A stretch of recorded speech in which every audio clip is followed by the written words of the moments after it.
Alam nyo ba gaano karaming ulam o protina kailangan mo kainin sa isang araw? Marami sa atin, tinitipid yung ulam o yung iba naman, puro ulam, walang kanin. Ano ba yung tama? Ituturo natin. Pag sinabing ulam, medically, protein yan. Kasi may carbohydrates, kanin, may fats, taba, at may protein. Gaano karaming protein ang kailangan natin? Tsaka pag sapat yung protein natin, nakakapayat pa, maraming benefits, di ba?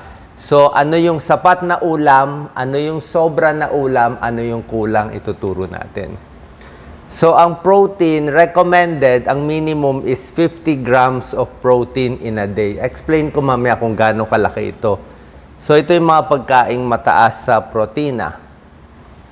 Yan, mga protein foods to, karne, baboy, baka, manok, isda, may gulay, may protein, gatas, keso, itlog, protein yan.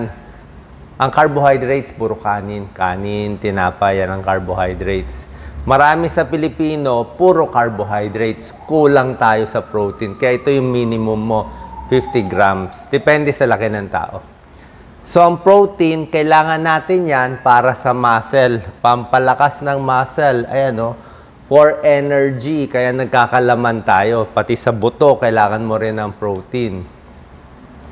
So, para mabilis maghilom, kung may sugat, magkaroon ng energy para sa paningin, lahat, digestive system, kailangan lahat ng protein. Pampalakas siya ng buto at lumaki yung katawan, di ba? Maraming benefits ang pagkain ng mas maraming protein. Pag dadamihan mo yung protein mo, tulad na sinabi ko, mga 50 grams in a day, kung babae, kung lalaki, minsan kaya pa 60 grams, minsan up to 70 grams ng protein, nakakapayat siya. Bakit nakakapayat ang protein? Pinapabilis niya yung metabolic rate mo eh. Yung galaw ng katawan, pinapabilis at nawawala ng gana kumain. Mas hindi ka nagugutom. Subukan mo, kumain ka ng 2 platong kanin lang sa gabi, walang ulam. Mamaya, madaling araw, gugutumin ka na. Pero subukan mo kumain ng 2-piece chicken, kahit konti lang yung kanin mo, hindi ka magugutom. Kasi pag may protein, mas matibay, mas solid siya eh. Mas may laman, mas hindi ka gugutumin. May pag-aaral yan. Weight loss, hindi ka tumataba, pati mga sakit connected sa overweight na babawasan. Second benefit ng protein, lalo na sa mga senior, pero sa lahat ng tao to, para magkaroon ng muscle. Diba? Laman eh. Ang protein, laman eh. Kaya kailangan mo yan, protein. Kailangan yan para mag-build ng muscle. Mas maraming protein, mas lumalaki ang muscle. Pag walang protein, nanghihina, humihina yung katawan natin. Sa buntis, a little higher protein din. 60 to 70 grams ng protein. Pero syempre, hindi puro taba, puro lean meat eh. Mamaya ipapakita ko yung mga source. Pwede naman baboy, baka na walang taba. O manok, isda, dairy, yan. Legumes, gulay, pwede rin. Nuts, tofu, tokwa, pwede yan. Mani, pwede rin.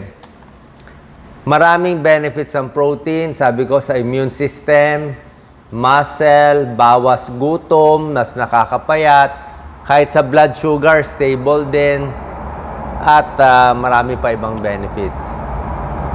Pag mas senior, mas kailangan a little more protein. Kasi pag tumatanda, lumiliit talaga yung muscle. Kaya nga, mga matatanda, unstable eh. Hirap na magbuhat, hirap na gumalaw, kasi nga, kulang siya sa muscle. So, pag older people, a little higher. Depende. Kung kayo ay babae na 100 pounds, siguro mga 40 to 50 grams of protein lang. Pero kung lalaki kayo na mga 160 pounds, so kailangan nyo mga 70 grams of protein. Tingnan natin ha. Ano ba negatibong epekto? May tao kasi, puro protein lang kinakain. Mali naman yon. Yung high protein lang, puro karne, wala nang kanin, wala na ibang kinakain, puro karne na lang. May pag-aaral, pag sumobra ka naman sa protein, let's say 100 grams or more in a day, ang kakainin mong protina, pwede masira ang kidneys. Diba sinasabi ko, pag may kidney problem, hindi pwede maraming protein. So pag may kidney problem, iba na usapan. Pero sa ordinaryong tao, hindi na mawala namang kidney problem, may tulong yung mas maraming protein. Kaya nga isusukat natin yung dami. So yan, pwede magka-kidney problem kung masyadong mataas ang protein. Kung may sira na kidney mo. So, paano ipapataas ang protina sa pagkain? Damihan ng tokwa, tofu, lean meat, yan, fish, eggs, yogurt, pwede rin, nuts, pwede rin yan. Tsaka yung mga gulay, may protein din yan. May protein din yan. Ito ang importante. Iba ang grams ng protein eh. Iba ang pagsukat, ganito. Pag kumain ka ng steak na ganito, hindi ganito kalaki, malaki talaga eh. Siguro parang ganyan kalaki. O, 250 grams ng steak, yan o. Pag kumain ka ng malaking steak na ganyang kalaki, 61 grams of protein na yan. Parang good for the day mo na yan. Kasi ang goal natin, mga 50 to 60 grams eh. Isang itlog, 6 grams. Isang itlog, 6. Hindi naman pwede itlog lang kakainin mo. So, pag itlog sa umaga, maganda yan. Kahit 1 egg, 1 to 2 eggs in a day, pwede. Kung may sakit sa puso, mataas cholesterol, kahit 1 egg in a day. Pero yung mga karne, meat, may protein yan. Depende sa laki. Ito yung size ha.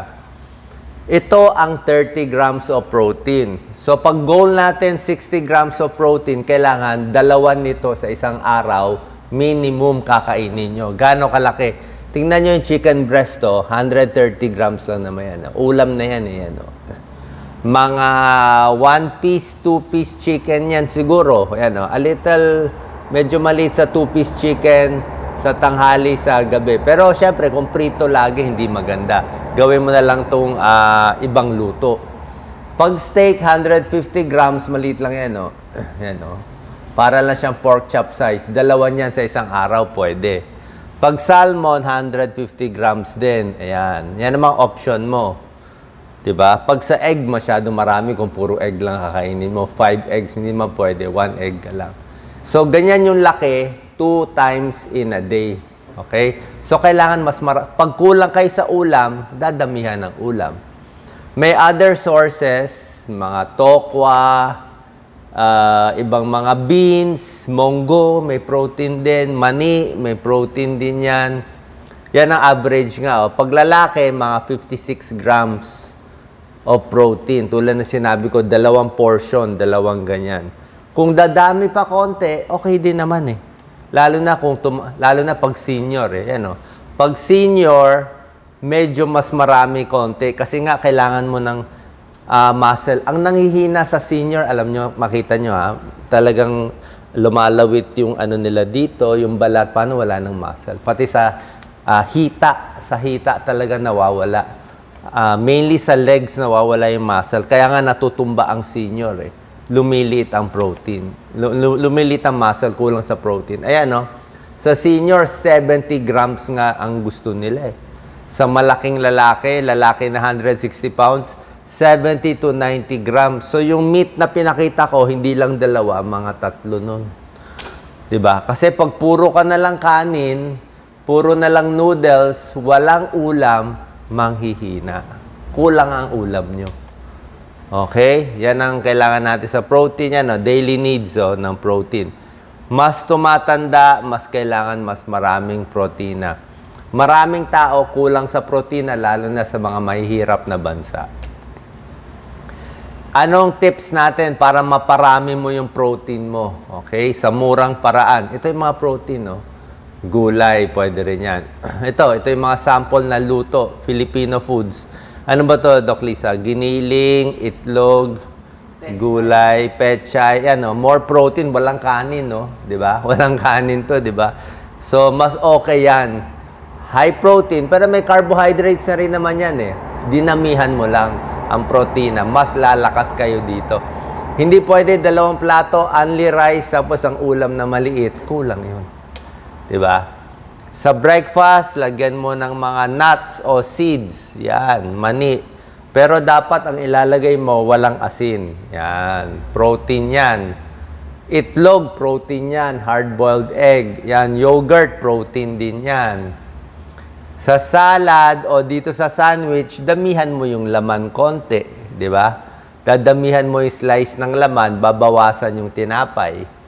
Yan, no? Mga cheese, may meat na sobra, pinapatungan ng egg, beans, monggo, pwede, high protein soup, may mga laman-laman.